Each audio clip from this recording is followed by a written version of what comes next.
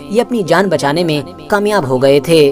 جس کو یقیناً ایک کرشمہ ہی مانا جا سکتا ہے۔ دراصل دوستو ویسے تو یاماگوچی ناگاساکی کے ہی رہنے والے تھے، مگر 6 اگست 1945 کو وہ اپنے کسی کام کے سلسلے میں ہیروشیما میں آئے ہوئے تھے۔ جس وقت امریکہ نے